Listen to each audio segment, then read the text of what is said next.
evening. Welcome to Grounds for Thought.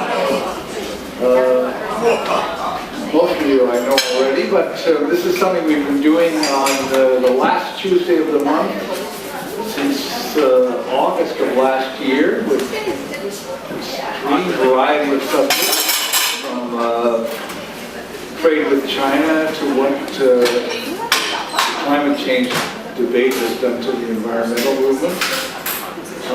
It's an informal affair, so feel free to move around, get something to drink, something to eat.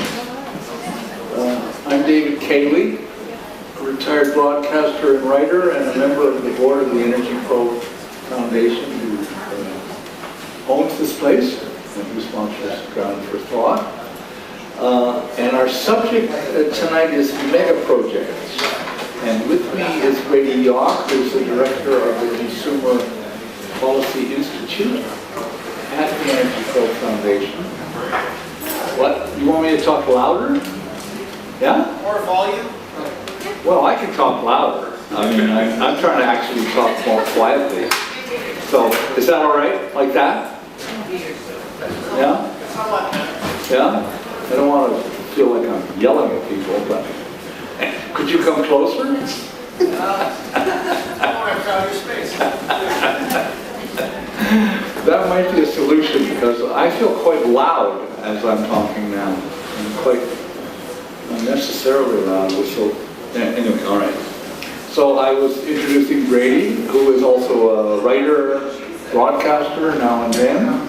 Every once in a while. Appears on radio and television.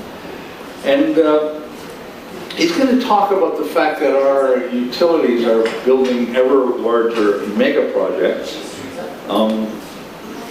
some of which have costs in the tens of billions of dollars, and often include huge rate increases in their wake. Some examples are the now interestingly contested Site C Dam on the Peace River in British Columbia, which I'm sure we'll talk about. The Kiosk Dam on the Nelson River in Manitoba. The Muskrat Falls project in Labrador.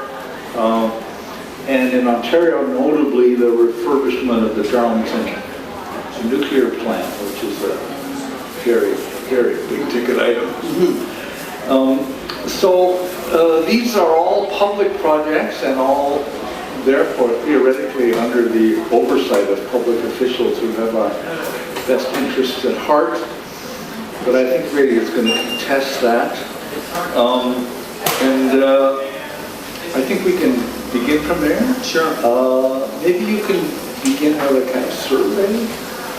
Tell us about some of these, whichever of these projects you want to tell us about, and yeah. Sure. So generally a mega project is sort of a undefined definition, but generally it's over $1 billion.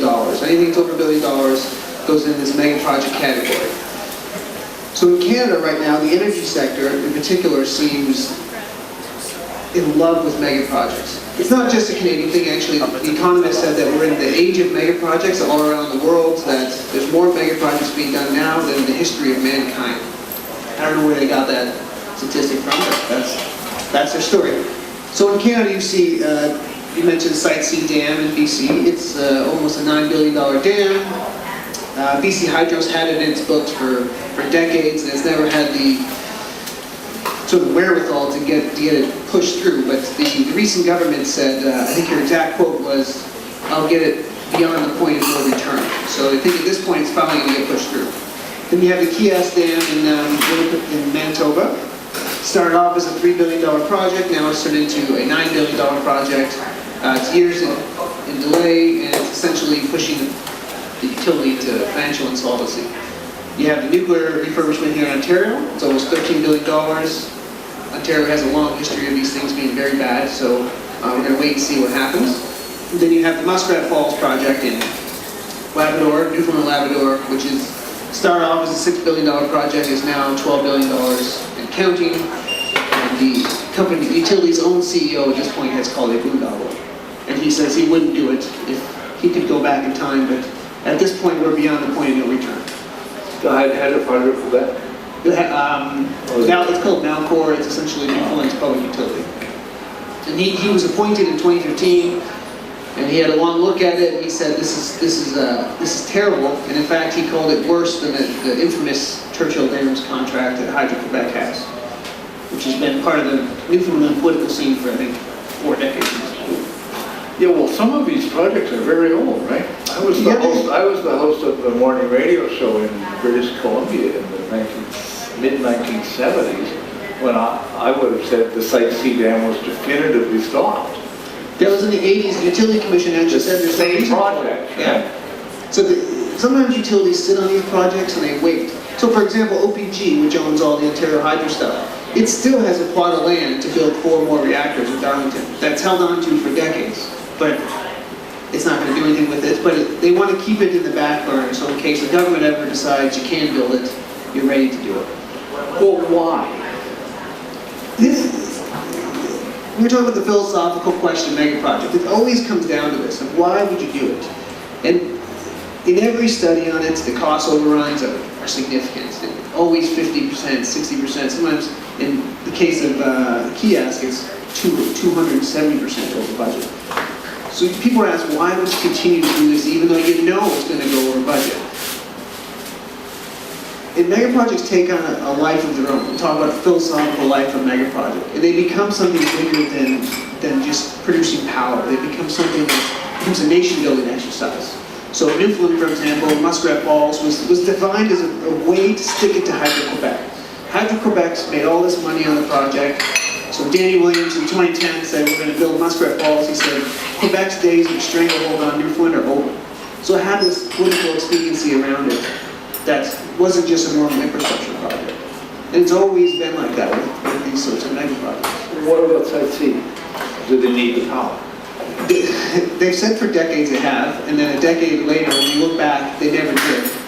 But at this point, they finally took it to a point in which, as the premier said, we're going to get it to a point in which we can't turn back. And that's where they think they're at now. The idea is to dig a hole so big that you can't fill it in. And that's kind of what they've done with Site C. And it becomes a way for the BC Hydro to have a stranglehold on the province and on ratepayers. And they control what happens in the province. You don't think it can be stopped? There's been talk recently, but they're never stopped. This is a question, probably everybody knows this. This is a question of whether, if there is to be a new government, Christy Park's ploy of presenting an NDP platform fails, but it's likely to, and a new government is formed, will they stop it? They've said they would, but They have. BC Hydro, for example, at this point has already spent something like $3 billion on it. So to cancel it, you have to, that money's gone, and then you have to break all the contracts with it. So you're going to spend $4 or $5 billion for nothing. And most governments, when faced with that dilemma, don't do it. In fact, it happened in Manitoba Hydro. They did a review and they said, this dam's a joke, you shouldn't have done it, but we can't turn back. And Newfoundland, they said the exact same thing. And it's happening in Ontario. It's the same with Darlington and Ontario. Ontario has done And this the Peterson government took power. Too late. That's the idea of a megaproject. The former mayor of San Francisco. But is it always too late? It always seems to be. I can't think of an example of a megaproject that started and didn't stop.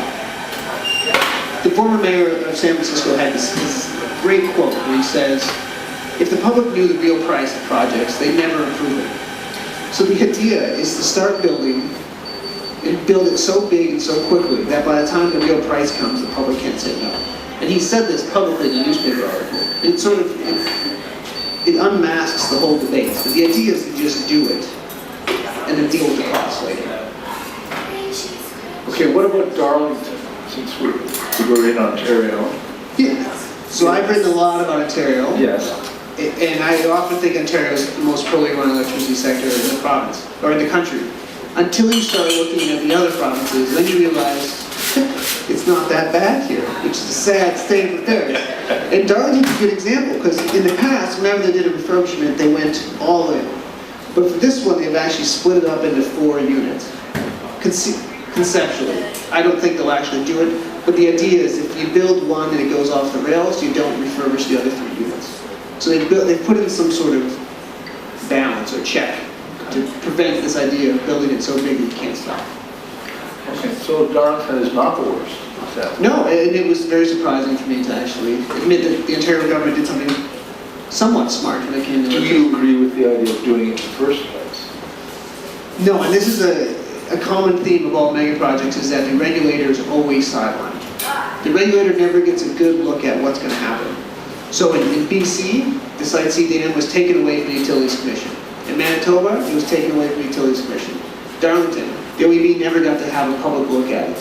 The province passed legislation that said we need it, and that's it. And in Muskrat Falls, it was often also taken away from the utility. So they always have to, the regulator, they always have to take it out of the check and balance system we have in our government in order to get them passed. So Darlington is no different in that way. So in each province, there are no teeth in the requirement that a superior body look at it? There always is, and then there's always a directive. There's always a piece of legislative legislation. way to get around it. Yeah. And that's happened in every single situation. Okay, presumably an argument is made in the first place for economies of scale. You don't think there are such economies, or? Yeah, so they often present it as there's a big cost here to rebuild Darlington, but there's a big benefit. 4,000 jobs, power for 30 years, a made in Ontario solution. That's always part of it. But one study that looked at large-scale dams, for example, said that on average, they said the benefits outweigh the cost by 40% when they started. That's how most projects get sold in public. In the long run, you're going to earn 40% more than you put in, so this is a good deal. But they only factored that the average project was 50% over budget. That meant almost every project ended up costing you more than the benefits. So that you always kind of upsell start, and then once it gets going and you can't stop it, then you just deal with the negative consequences later to the next generation. Well, this is an old story. I first got to know your colleagues, Larry Solomon and Pat Adams, when they wrote a book called O'Neill Projects, and not Development Progress, which was largely about big dam. And I mean, do you think you could formulate laws at this point, or at least rules of pretty stable rules of thumb about what will happen? There's a group out of Oxford. They're considered a mega project specialist. They know more about it than anyone.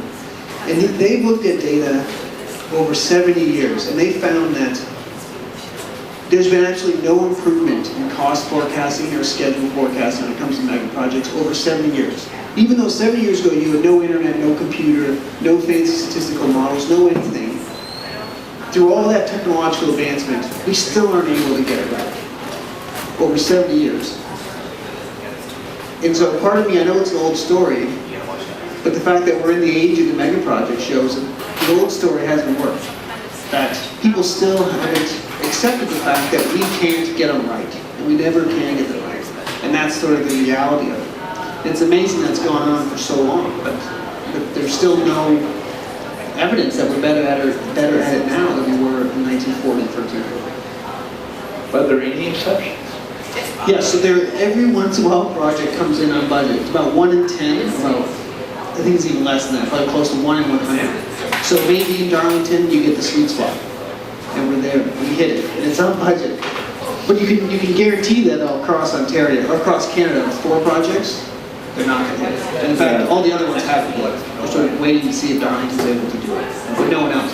In fact, their CEO said if we don't do it right this time, we'll never get a mega project right. Because we've spent so much money on planning, so much time, that if we can't do it now, we'll never be able to do it. Which is kind of amazing, which I'd like to hold him to that and say, Yeah, okay, we're done. You've got that right. Yeah. I tried to get him to put that in writing, but he wouldn't do it. So, what would you say is the primary reason? They vary. So, for example, in Newfoundland, it was a political nation-building exercise. In Ontario, the nuclear industry was always about making a great industry in Ontario, a can-do reactor that we can sell around the world, that will produce jobs here, we'll make all the components here. In Manitoba, it was we can build a great big utility that sells power all across the U.S. we basically get our power rates for free because the stupid Americans are buying our hydropower. And in BC, it's the same idea. They want to sell it to the U.S. It's always about some ulterior motive than just meeting the demand for energy. So it's always about Something aggrandizement of the state or the utility itself. Yeah, it's always some nation-building exercise, but that nation could be a powerful utility or screwing Quebec in the case of Newfoundland. So how to address it as a political issue? Yeah, I mean, we've thought about, I've talked about this, we've thought about it, how do you stop it? And I think the one thing you can do is two things. One, you can pass a law saying all projects have to be reviewed. But as we know, the government can just overturn that law. So that might be a toothless exercise, but maybe it's a place to start. The other one is you don't make them publicly owned. Because the underlying theme to all of them is that they're publicly owned and that investors know that if it goes off the rails, the state will bail it out. So if investors have to own the risk of mega projects, they almost never do that because they're terrible. And every time they look for a government guarantee somewhere along the line to bail them out. So if you stop that taxpayer-backed subsidy, that's one option. That brings the dirty word privatization of utilities. People don't like that. But in fact, they might be more accountable than if you had a state-owned utility. In the U.S., in Alberta, that doesn't have public-owned utilities, they're not doing mega projects. So it shows that there is a way out of it. Okay. And how's the Alberta situation in terms of grades, supply, They go up and so down. on? Yeah, they go up and down because it's a private market, so there are times when prices go high and then you induce people to build plants and times they go down. Recently, Alberta's passed all sorts of clean energy legislation, so it's kind of distorting the market anyway, so it's hard to tell at this point. But they haven't built any mega projects. So they're providing power at from smaller scale. Yeah, you don't need a nuclear plant to build power. In fact, you can put power in your basement if you wanted to, but I mean, you don't need a nuclear reactor. It's one option, but it's not the only option. So do you want to open it up, or do you want to say? Sure, I'm happy to take any questions. You're talking about stopping mega projects, and a really good way of looking at it is the story from New Brunswick. New Brunswick has this one nuclear plant, one control, and they appointed, and the utility wanted to refurbish one of the programs. This is about 15 years ago. They made the application to the regulator, and what happened? The regulator turned it down, said it's not economic. Then the government was very unhappy with this, and they said we're going to get an independent expert. So we're going to bring this out of England, who's the greatest utility expert, I forget the guy's name was. And he wrote a report, and he said it's a bad project, don't do it. Okay. Now they have two negatives. Government overruled that, shelved it, and passed legislation to go ahead with one program. And they went to refurbish it. It was one disaster after another. In fact, the funniest one was the generator fell in the water in Central Park. But anyway, the whole thing got to be 100% over budget, and about 2 or 3 years behind schedule. And they're still in lawsuits over It's it. still in lawsuits, still not settled, it's still letting go on, and it's not fully operational. But it's fascinating thing is, government had 2 opportunities to turn it down, and both times they essentially couldn't believe they could be turned down. The experts told them to turn it down. This is not economical, this is bad for the province, but they believe this creates jobs. It was also jobs, like they said. We're going to have this high-tech industry in Brunswick. You don't, by the way, but that's what they believe. The other thing I've done also, what you should remember is the original term. Article was originally approved by Premier Davis in 1979. It was $4 billion. The Liberals and the NDP were against it. When they formed the government, it was like a coalition government initially, they were going to turn it down. They stopped Article. And what happened after 2 years of review? They were convinced that too many jobs would be lost if they didn't restart it, and they restarted it. And Darlington was completed at $14 billion in 1990, which just about did Ontario Hydro. But it's interesting, it was original $4 billion to $14 billion, and the government and the Liberals and the NDP wanted to stop it, but they didn't. Yes, in the example of Muskrat Falls in Newfoundland, a federal joint review committee looked at it and said the economics weren't very good, and then they did ask its own regulators to do a very limited second to look at it, and they also said there wasn't enough information to make this at all feasible to go ahead. They couldn't give their stamp of approval, and the government ignored it. So you have to, essentially it's a dirty word to get the government out of the power generation if you want a total stop. But the pressure on the government is so great from unions and welders and pipe fitters and laborers and contractors, and the government just can't withstand it. Once they're committed to a project, there are so many jobs at stake, they will not stop it. Doesn't matter how high the project is. I mean, there's a powerful mythology behind it too, right? Right, But I can remember I kind of brought up on the myth of Ontario Hydro and Sir Richard Whitney and the whole heroic dimension of it, right? I can actually. Yeah, but What did Lennon say? Electrification plus overheads, right? It's got a very powerful there's the myth that mythology. you'll get it right, and you'll be the hero. Yeah. You're the guy, you're the Maple Leaf captain that's going to win the cup, right? When he took care of Hydro, the first project was the Reason Chippewa Dam, that was around that number one, which was built in it was way over budget. It was behind schedule, and there were two relative issues investigating that was over budget. Yeah. And nothing happened at the end. No, I don't believe I was brought up on the facts. I was just brought up on the heroic myth of You were saying, though, that in Alberta, you said private utilities, so when you make a project, well, it's then a good idea, Kathy suggested to sell Ontario Hydro. Yeah, the selling off of Hydro One has not been popular politically by any means. Not popular to me, but maybe you're saying it's a good idea. Hydro One is it owns the wires, so it's sort of it's a bit of a different business than building a giant generator, but Hydro One before it was privately sold off, it's still mostly owned by the government, was a notoriously poor performer. So its track record as a government-owned utility was not very good. Now it hasn't improved since it's been privatized by any means, but it wasn't good in the past. And as a public utility, it was passing significant rate increases on each year. So its past performance is quite poor. But they own the wires, which is a bit... One school of thought is you keep the wires publicly owned and you sell the generators. It's one way to get around deregulation.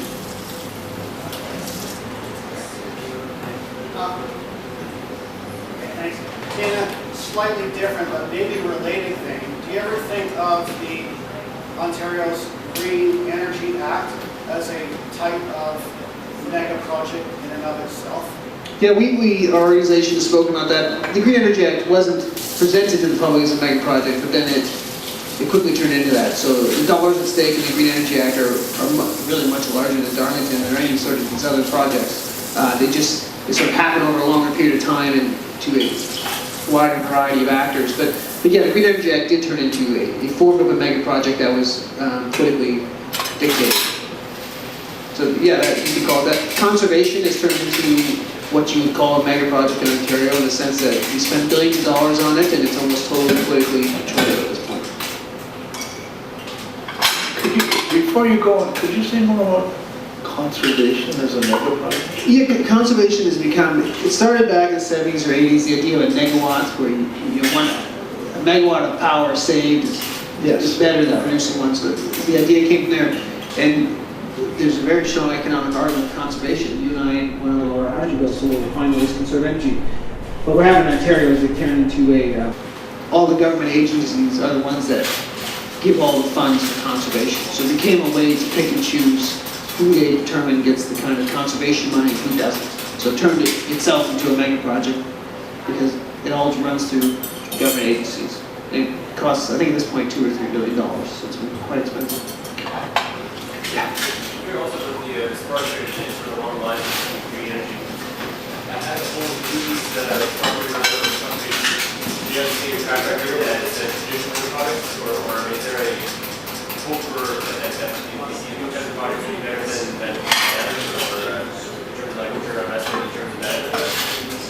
So yeah, I couldn't hear you, sorry. Sorry, is there hope that these new green projects, whether it be conservation or smart grid, that kind of thing, that their benefits will be more successful, and return on investment will be more successful? Yeah, and the dollars at stake in these things are often much smaller, other than the Green Energy Act. But conservation and smart grid, these things, they have an investment, often they're a lot, but they're nowhere close to Darlington. And they don't have anywhere near the kind of cost overruns you see in large infrastructure projects. So in that sense, they're better, and that your risk is smaller. Yeah. You mentioned that it's $1 billion or over is the mega project. How about, do you ever think that a mega project is the cancellation of Oakville's natural gas plant? It's a funny way of thinking about it, yeah. It might have ended up costing more canceling it than not doing it, but yeah, that's an idea. If you can cancel it, it's almost, you could say there's a conservation argument to canceling a mega project. We call it a mega project, I guess.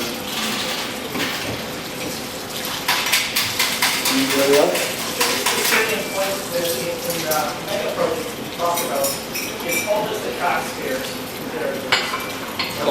Yeah, it's not, so the issue is not as that the ability of the project sponsors to transfer 100% of the loan cost to taxpayers to the public. Yeah, and they have all these sort of unintended consequences. For example, in Manitoba and Newfoundland and Ontario in the 90s, your credit rating was lowered because a mega project went off the rails. But when that happens, your borrowing costs and every other part of the economy go up. So all the other businesses that aren't involved in a mega project actually end up paying more to finance their own projects because a state-run utility went off the rails. So it sort of trickles down in a very surreptitious way to the rest of the economy, these sorts of things when they go wrong. More than just the sticker shock of, oh man, it cost $10 million, we thought it'd be $5. But now there's all sorts of people that need loans from banks, and their credit rating has also changed because of the problems. So they always have these other smaller unintended consequences that go along with them. I'm talking about comment of the municipal It's the largest infrastructure project in Toronto ever. Yes, the problem is not going to be very successful. It's very expensive. It's operating well. I guess on the radar. Yeah, I think Larry has written about it, but I don't think anyone has actually written about the economics of that project. I haven't looked at it extensively, but yeah, it's over $5 or $6 billion approximately, so it is large. You know, everybody who lives along the line here, but yes, please. But at least the Eglinton LRT has stations. It did. The Scarborough LRT has one station. The Eglinton has lots of opportunities for long-term seats, so I'd say it's potentially. Yeah, transit is well known for mega projects. It's almost part of the whole sector. It's mega eagles, because I mean, they're government and that this is glamorous and exciting, and whichever important people are involved in promoting and doing it, it's good for them. Good for their ego, it's good for their career. Gets everybody excited, it's huge. Yeah, that's. And they're not investing money. I think that was Newfoundland is the biggest example of that. A project that had giant political aspirations. And Danny Williams, who was the kind of flamboyant premier at the time, said this is for the good of the country. You could stand and say, I'm doing this for all of you. And he turned it into kind of an ego-driven project from that. But that was the story throughout the South, right? So from the Ashland Dam on down, all of those big dams had the same sort of. Yeah, the TVA had the same valence, let's say, as Newfoundland. The dams, for example, in developing countries.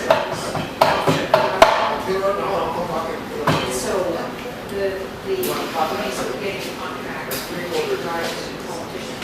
So I'm wondering, well, I'm not sure if there's corruption, so maybe in the case of these mega projects, it's not their are the politicians handing contract rates to the companies for voting increases?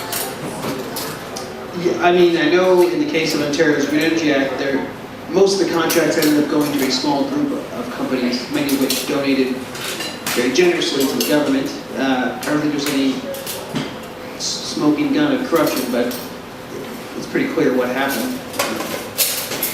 So yeah, if you're the rainmaker, you can make it rain.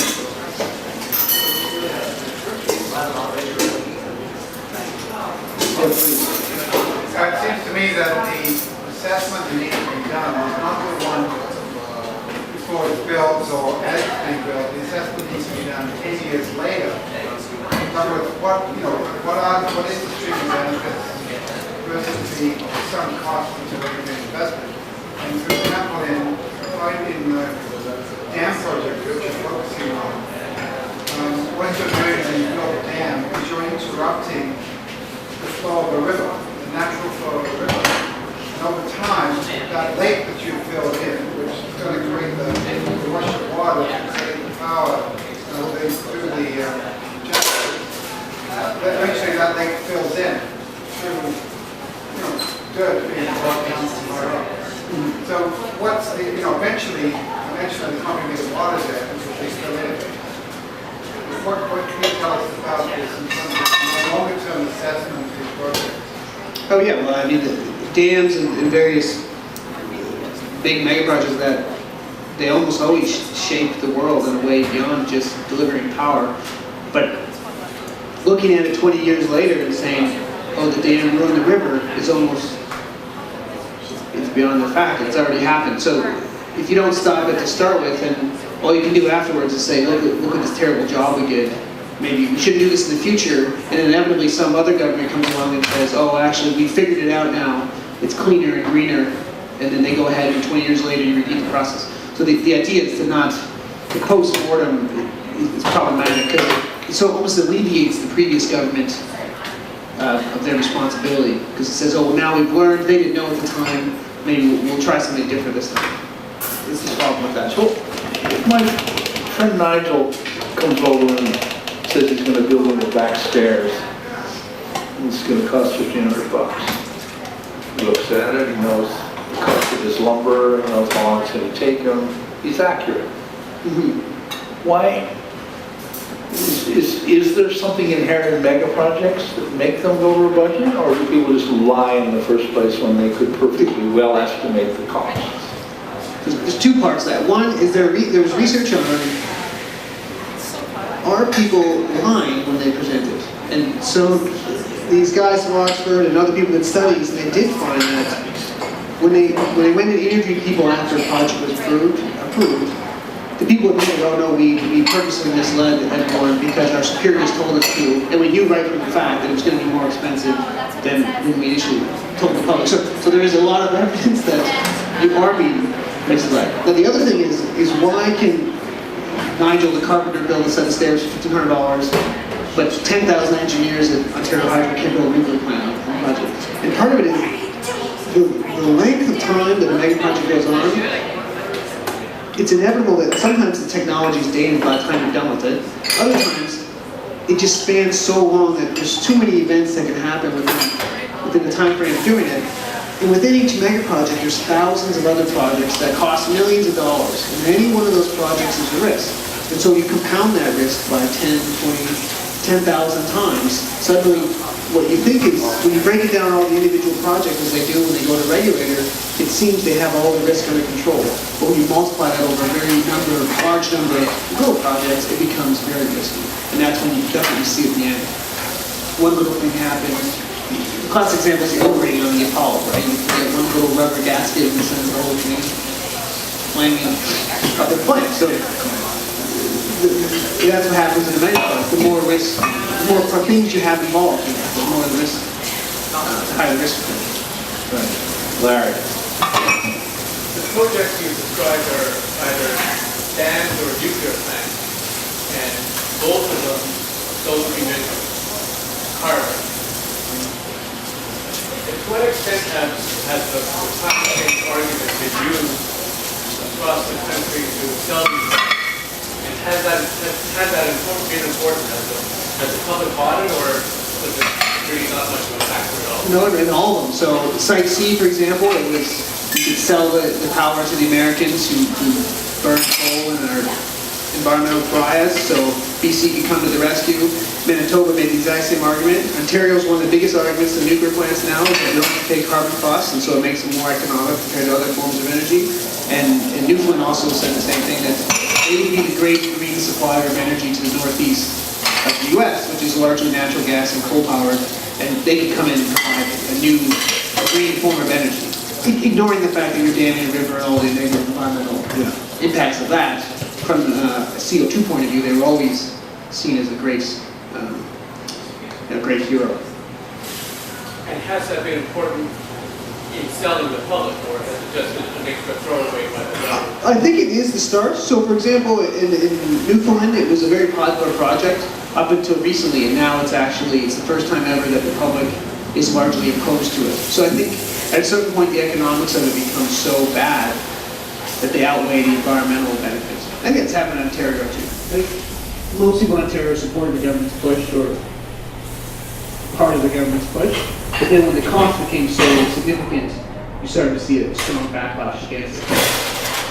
Who doesn't want to save the environment? It's just how much you want to pay to do it. It's always a good question. With the economics of government, so low on the company, are both dependent on price of carbon. They're both are not economical without an implied price of carbon. So say more, Tom? The goal of purpose, garbage is perfect. Yeah, And the whole mechanic is really not discussed. which is, We're dependent on everything, the price of carbon and the alternative. Pickering is the same thing. The alternative being combined cycle gas turbine, which is going to have a carbon price associated with it. And then that's where the lower target will be 5%. And showing that with the price of carbon, these are better. Without the price of carbon, these are getting terrible results. yes? A few megaprojects that have done not quite as badly, or they're maybe small successes. What were the ingredients for that success? What makes you ready for your project to succeed? Yeah, it's an interesting question. So, in Ontario Power Generation's application to the OEB, there's a lot of talk on mega projects. And one of them that came up that was considered a success was London's Crossrail project. It's a $26 billion subway line through the entire London city. It's, I think, the most expensive project London's ever done. And to date, it's on time and on budget. And it's I think, the only mega project of that size that's ever happened. And they have various reasons that their statistical models were better than others, and that they had checks and balances along the way. But it doesn't appear that they did that much different than other mega projects. They just happened to plan it correctly, better than other people. Hydro-Quebec has a history too of doing better than other utilities, but not on all the projects, but I'm telling you. Yes. In the case of London Subway, did the ownership structure by any chance have any bearing on its success? It was publicly owned, but it was done by private contractors, and they had incentives and disincentives built into it. So they had a way of contracting it, so the contractors building it would lose money if they went over budget. So that's always been one idea, that if the government just becomes basically the general contractor, you outsource all the building, and you hold the trades to account, that's one way to get around it.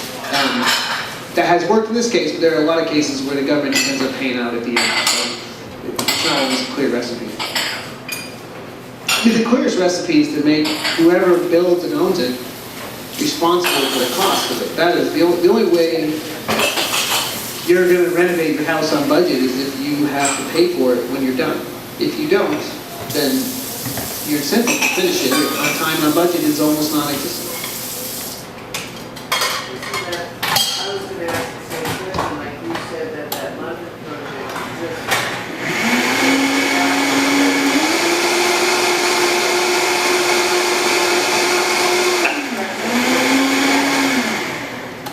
But isn't that what we're talking about? Yeah, I haven't. How did it happen? And then when you said privately owned, but you said London owns it. London is one of the... What did they do right? it's not done, so it's just on budget now. It's just an example of a project that hasn't gone off the rails from the start. And they spent years planning it, and they had put in all sorts of checks and balances to the contractors doing it, and it worked out. They're not alone. The research shows that 1 in 10, maybe 1 in 20 do come in on budget. So it happens sometimes, but there hasn't been a very clear reason why some of them did and some didn't. It's never been, if it was clear, we would have never had over budget ones, over budget projects. So Yes, that's what I was. That would be well done, Mike. engineers will tell you if you give them enough time, they'll figure it out, but that hasn't proven to be correct. I researched Leonard Ross there a little bit, and it's actually not that great, it turns out, because there were several changes in scope of the project over its life, so that the budget that's being quoted, the project is on budget, it's actually a fairly recent budget that was after the project was rescoped, and it certainly So I would be stand on budget corrected. versus like compared to the original concept. And there's a classic case of mega projects, they often change the budget, but the scope of the project as you go One along. of the projects, Yeah. in fact, it's rescoped so many times that it's very difficult to compare it to what it originally was. And so it's, but government is telling me how obviously they how it's on budget and we okay newspapers to talk about this. But I would be kind of cautious about this. I don't entirely believe. A skeptic. It seems to me that now we talk about transportation projects, and comparing those to hydro utility or nuclear utility. But isn't there a difference? Like with hydro and nuclear, you're talking energy for which there are alternatives, oil or gas or green energy. There are various ranges of alternatives. You're talking transportation. It's mass transit. That is the alternative. We've seen the car, and it's not the answer. No city can survive based on the car. You have to go to transit. So it seems to me it's sort of like you can't put them all in one bag. Mega projects are simply a range of different types of things. Some of them have ultimate, public value probably, and some, as you say, there are alternatives to them. But when it comes to a transit system, to me, yes, we need to. Or you could have a combination of vehicles for hire and bicycles. Or toll road. I mean, I think there are alternatives, or towing. So I don't know if it's true that mass transit has no alternative. It's presented as if it doesn't. Well, I mean, I'm a cyclist, I rode it, but it's not going to be the alternative. From West London to East London, or from West Toronto to East Toronto, The principle is, the sectors are different, and you can make an argument that there's some differences between electricity and transit, but the principles are the same. In each case, you have to build a project. You have to ensure that the benefits and the demand of the project outweigh the cost of it. Transit runs into the exact same problems that utilities have, and that they become vanity projects as opposed to something that's based on sound economic reasoning. And I don't know why that approach couldn't work for both sectors, personally. That's also the case that you said there's one end of the transit, they're building subways for London. We're not doing that here, we're doing light rail. Maybe this afternoon, it's over because they're putting buses back on Queen Street in the middle of traffic. So whatever they did in London, subways is not the only answer to transit. They can take them up with different. Well, yes.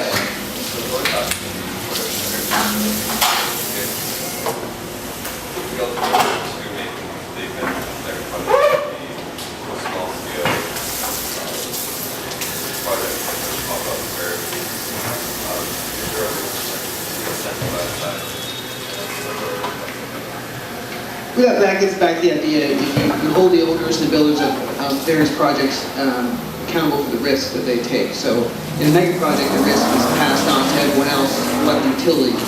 In the case of a small scale project, that's you decide to invest in a small hydro dam or whatever it is you want to build, and you're accountable for the risk of that project, and then it will naturally contain sort of animal spirits of building. I don't necessarily think that has to be privatized, but small scale projects. I mean, governments could encourage it themselves, they just decide not to, generally, if they could.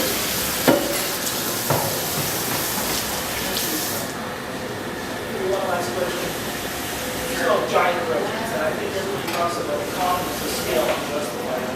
But at some point in time, we might reach this economy of scale, where things are so big that it's unmanageable and actually end up costing more than some medium-sized project.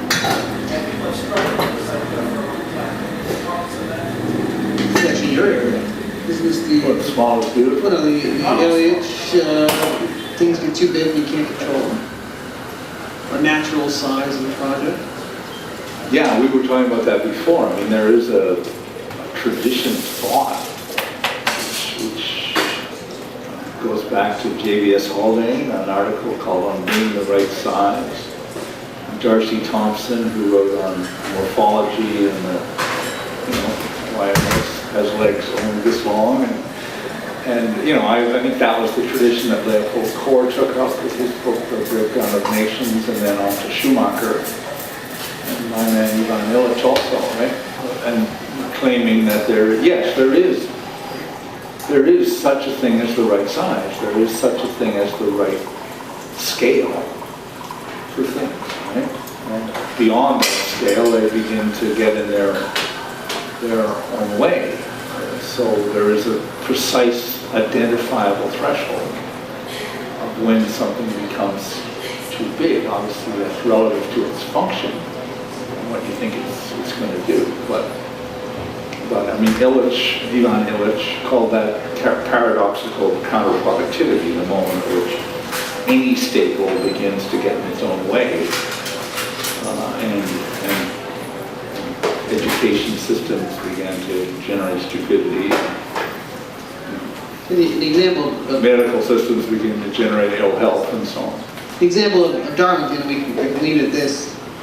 There were so many workers at the refurbishment that they didn't have that many workers in Ontario, so they had to import some. They had to rebuild the whole exit off the highway and build a whole new road to get the workers in and out of there efficiently, because they found that they couldn't, the way it was built now, they couldn't actually get people in there to do the work they needed to do.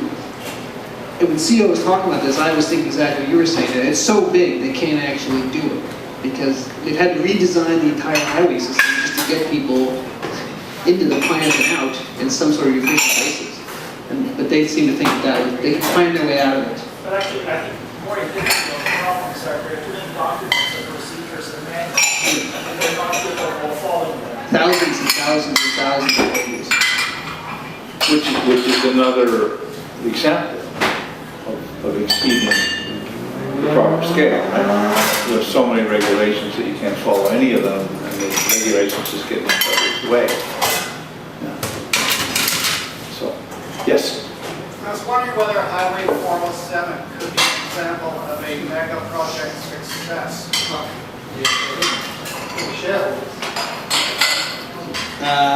for the public. Yeah, I haven't looked at it extensively, so I can't really comment on that. All right, you know something about that? 407 is generally considered a success.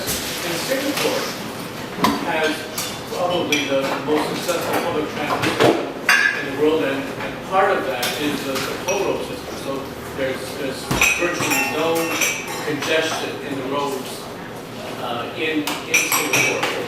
So using the pricing mechanism to control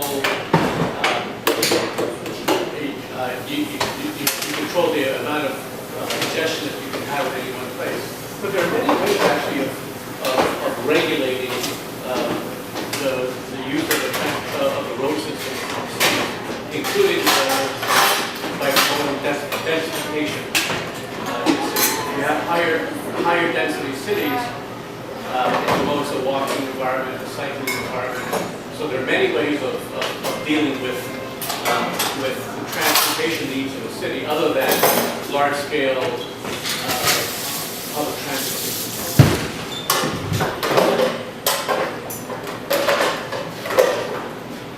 You all done? Great, thank you. I think that was very informative. Thank you all. No need to go anywhere, so just take the microphones off.